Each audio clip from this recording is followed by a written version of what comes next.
Okay, so chapter two was quite long, lots of content to digest, but the next two chapters of book two are much shorter and a lot easier to digest. Hopefully, I'll get through them much quicker. And let's start with chapter three of the accumulation of capital or of productive and unproductive labor. The title may not make too much sense to you at this point, but it will make more sense as I explain uh, more details later on, and you will see how the accumulation of capital relates to the growth for productive versus unproductive labor. So several key points of this chapter. First, the distinction between productive versus unproductive labor as defined by Adam Smith. And then the second point, the annual produce of a nation can be divided into two parts. One for supplying capital and the other one profits and rent. And lastly, the mode of expense matters. It's better to spend on durable goods than on perishables. So first, let's explain the distinction between productive versus unproductive labor. So in this chapter, productive labor is defined as the type of labor that creates some kind of vendible commodities, which can afterwards put into motion a quantity of labor equal to that which has originally produced it, right? So the value of a vendible commodity, right? Or should I say the amount of labor being put into it would be reflected in its price, right? And then later, when this commodity is being sold again, right, it will be able to command the same amount of labor, right, given that the price doesn't change. So according to this definition, the farm laborers which produce food, a vendible commodity, or factory workers that creates I don't know watches, right, clothes, furnitures, so on and so forth. These are vendible commodities too, right? So they are productive labor too. And what is unproductive labor? Well, whatever labor that does not create vendible commodities, right? And such labor, very often the value of their labor expires at the very moment when this labor is being performed, and of course cannot afterwards procure an equal amount of service or labor, right? So some examples, household servants, right, who does the cleaning, who does the cooking, whatever work they perform, yes, it has value, but that work cannot later on exchange for other people's work. Public servants, right, government officials, soldiers, generals, so on and so forth. Their works are useful, but does not create any vendible commodities. And according to this definition, churchmen, lawyers, players, musicians, they are all unproductive labor.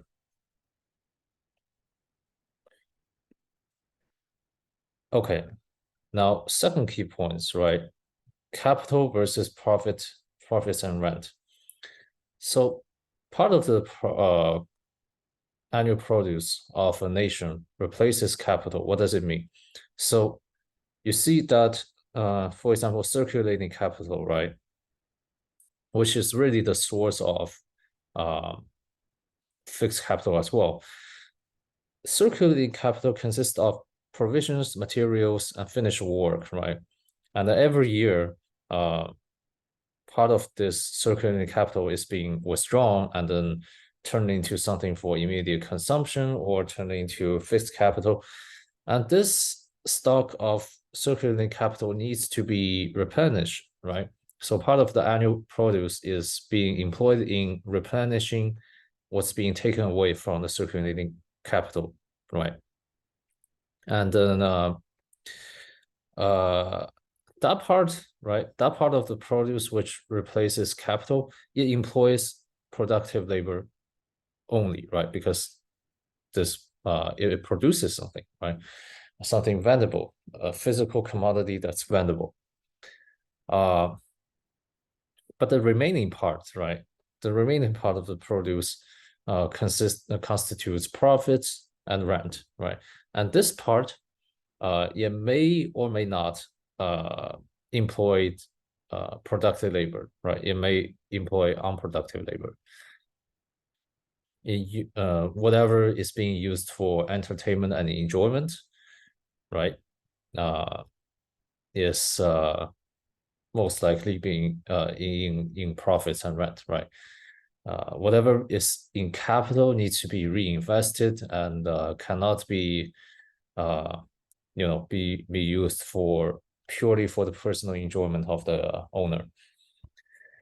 So, whatever, so the portion, right? The proportion between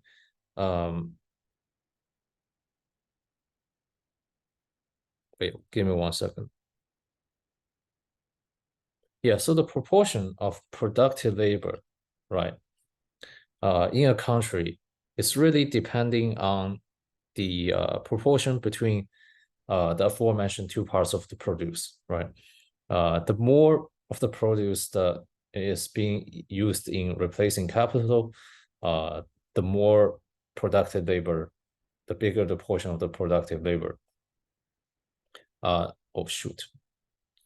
Yes, so Adam Smith drew some historical examples. So in the ancient time, right, in medieval time, of course, the society, Europe as a whole, was not as industrious, as productive as it was in the time of writing of this book, right? And historical evidence support Adam Smith's argument because rent and profit were of very, very high proportions in medieval Europe, right? So for example, rent, right? In medieval Europe, under the feudal system, pretty much all of the produce of land goes into rent, right? Because the state of cultivation being quite poor back then, an entire farm, right? What is necessary for keeping up the capital, right? The capital is not that much, right? Just a few rudimentary agricultural instruments, right? And a few cattle, that's it. And some provisions for the serfs. It doesn't require that much, right? So the whatever remains all goes to the rent for the landlord. But then in present Europe, right? Rent is only about 1/3 or a quarter of the produce. So the proportion for rent is much, much smaller. However, although the proportion of rent is much smaller, the absolute quantity of rent, right, either consists in the purchasing power of the money or the amount of food being produced, is much greater than in ancient time, right? So 1/3 of the rent right now, I mean, at the time of the writing, versus the entire rent in medieval Europe, that 1/3 was still bigger because the state of agriculture has been improved a lot. And then profits as well, right? So profits in Europe being inferred from interest rate, right? So interest rate in Europe during medieval time was very frequently about 10% and then dropped to 2 to 4% at the time of writing. And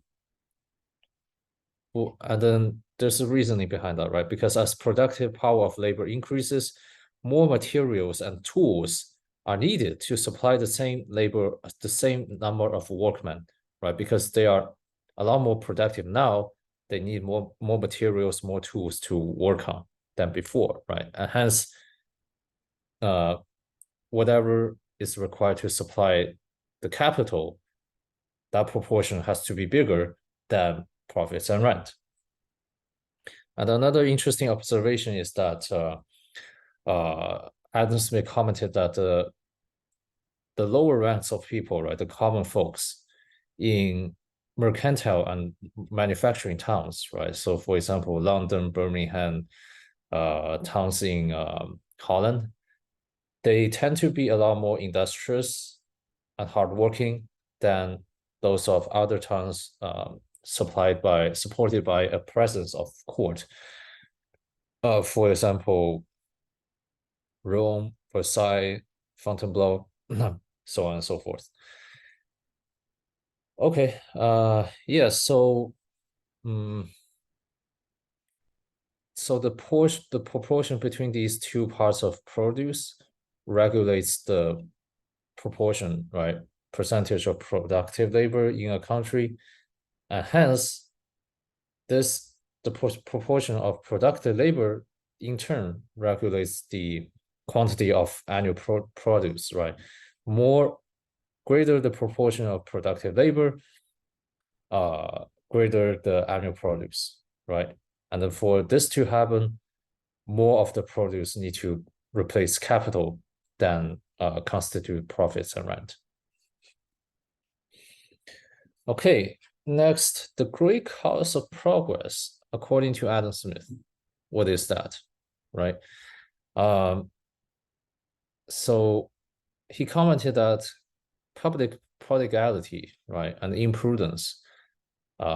So the imprudence of the government, imprudence of the sovereign, wars, so on and so forth, they're often compensated by private frugality and prudence.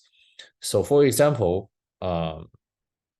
England has grown much richer since the restoration of Charles II in 1660, right? So from 1660 to 1770s, right, when this book was written, yeah, during that period, England has grew rich, much richer, despite the fact that England has suffered many disorders, right? So during that period of time, there were 2 Dutch wars, the Glorious Revolution, 4 wars with France, and then a Great Fire of London, and some other fucked up shit.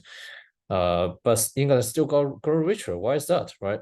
So he explained it's because of the effort of private individuals to better their own conditions, right? So everyone tries to make their own conditions better. They work hard, they accumulate wealth, and as a result, the entire nation got richer, right? And why would the private individuals try to better their own conditions and work hard? That's because they were protected by law, right? By good government, to exert themselves in the most advantageous manner. And this has maintained the progress of England. But I do not entirely agree with him, because are those so-called public prodigality and imprudence, are those really easily avoidable, right? Perhaps they were a necessary evil. So perhaps let me make an analogy, right? Say, I have 2 analogies. Say working out, right? You go to the gym, you lift weight. What does it do? It actually does damage, right? It introduces micro tears in your muscle fibers. And then this stimulates your body to repair this damage. And in the progress of repairing, it overcompensates. And as a result, you're getting stronger, right? So sometimes some damage, they are necessary evil. And also say productive versus unproductive, right? What are you doing when you're sleeping? You're not getting anything done, but sleeping is still necessary, right? You have to sleep. That's just the way it is, right?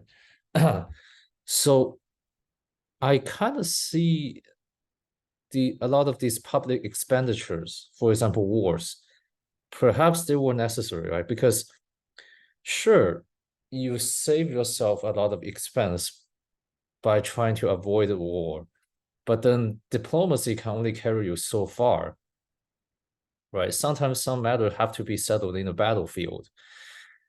So yeah, sure, you can temporarily avoid some expense by avoiding a war, but if you just let your rival nation do whatever the fuck they want, um, then perhaps in the long run, right, you would suffer more, right? So yeah, I do not totally agree with his point here. Definitely, this is important, but the public prodigality, so-called prodigality and imprudence might be necessary. A comment on modes of expense, right? So modes of expense does affect the growth of public opulence. Why is that so? Why is that so? Right? Let's imagine why is it better to spend on durable goods than on perishable ones? The reason is simple, because perishable ones they're gone, right? Right away. But durable goods are useful for future generations. So for example, houses, furniture, and clothing of the rich can become useful to the inferior and middling ranks of people in the future when their original masters got wary of these and sell them, right? So as commented by Smith, in some ancient cities, right, almost all the houses were built for the rich and powerful in ancient times. And now they are occupied by common folks, offering some value to them. And another interesting anecdote is the marriage bed of James I, given by his wife as a gift at the time when they were married, was for some years an ornament at an alehouse. So that's just an interesting little fact.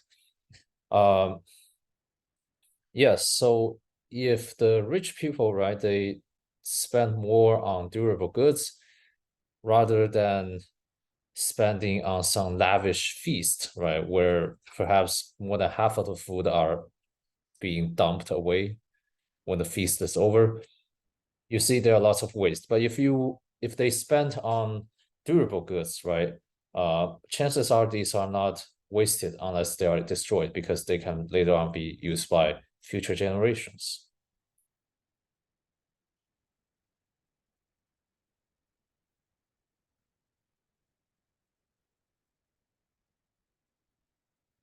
Okay, so recap, right? What does this chapter say? The distinction between productive versus unproductive labor. Part of the produce goes to capital, and then the rest goes to profit and rent. And the greater the former part, right, the part that goes to capital, the greater the annual produce for the nation. And lastly, it's better to spend on durable goods than on perishable ones.